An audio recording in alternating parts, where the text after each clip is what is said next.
Hello दोस्तों, नमस्कार, प्रणाम। हमारे YouTube चैनल गुंजन संगीत संगम में आप सभी का स्वागत है। आज बहुत ही प्यारा नाटका गीत सुनाने जा रही हूँ। पसंद आए तो लाइक शेयर सब्सक्राइब कीजिएगा और कमेंट में बताइएगा जरूर कैसा लगा गीत। 14 बरस दुखदाई राम बिना कैसे बीताई।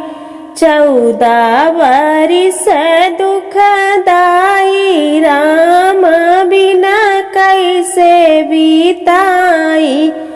राम लखन सिया बन को चले गए। राम लखन सिया बन को चले गए। काऊ देखी जियरा जुड़ाई राम बिना कैसे बीताई। काऊ देखी जियरा जुड़ाई राम बिना कैसे बीताई। 14 बरस दुखदाई राम बिना कैसे बीताई। 14 बरस दुखदाई राम बिना कैसे बीताई। रानी कैकेयी असबर मांगी। रानी कैकेयी असबर मांगी। ना कुछ पूछी ना कुछ बताई। ना कुछ पूछी ना कुछ बिताई। राम का कैसे बिसराई। राम बिना कैसे बीताई। राम का कैसे बिसराई। राम बिना कैसे बीताई। 14 बरस दुखदाई राम बिना कैसे बीताई। 14 बरस दुखदाई राम बिना कैसे बीताई। काऊ लिखी देहा प्रभु हमरे करमवा। काऊ लिखी देहा प्रभु हमरे करमवा। केहू नहीं पावई मिटाई। राम बिना कैसे बीताई। केहू नहीं पावई मिटाई। राम बिना कैसे बीताई। 14 बरस दुखदाई राम बिना कैसे बीताई। 14 बरस दुखदाई राम बिना कैसे बीताई। अब हम के करबरे ढकबई कलेउना। अब हम के करबरे ढकबई कलेउना। के का उठ भोरवई जगाई।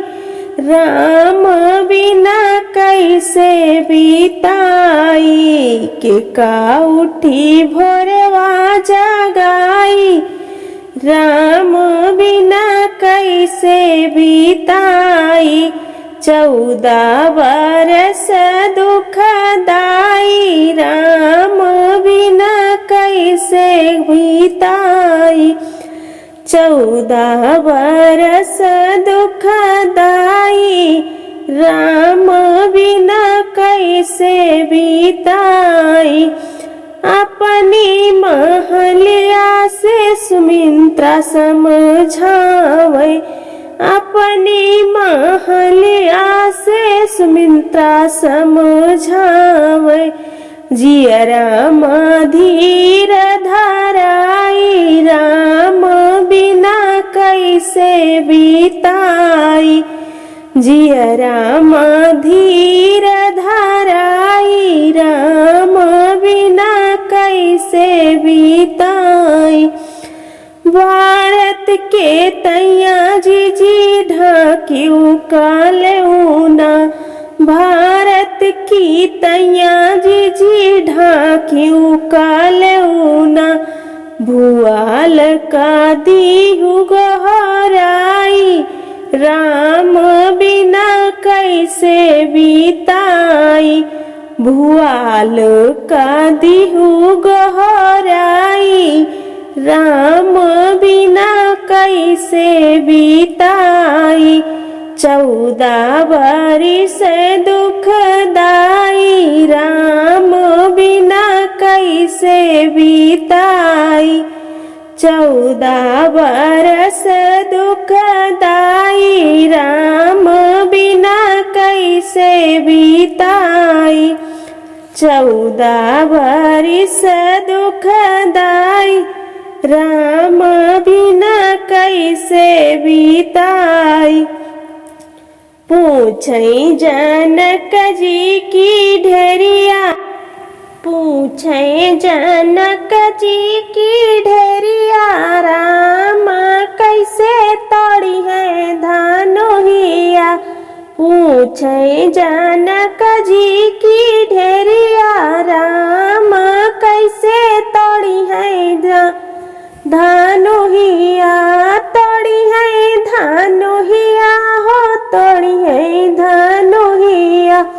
पूछई जनक जी की ढेरिया, राम कैसे तोड़ी है धनुहिया। अब ही तो राम जी की बारी उमरिया, अब ही तो राम जी की बारी उमरिया। पतली बाउन के कलैया, राम कैसे तोड़ी है धनुहिया। पतली बाउन के कलैया, राम कैसे तोड़ी है धनुहिया।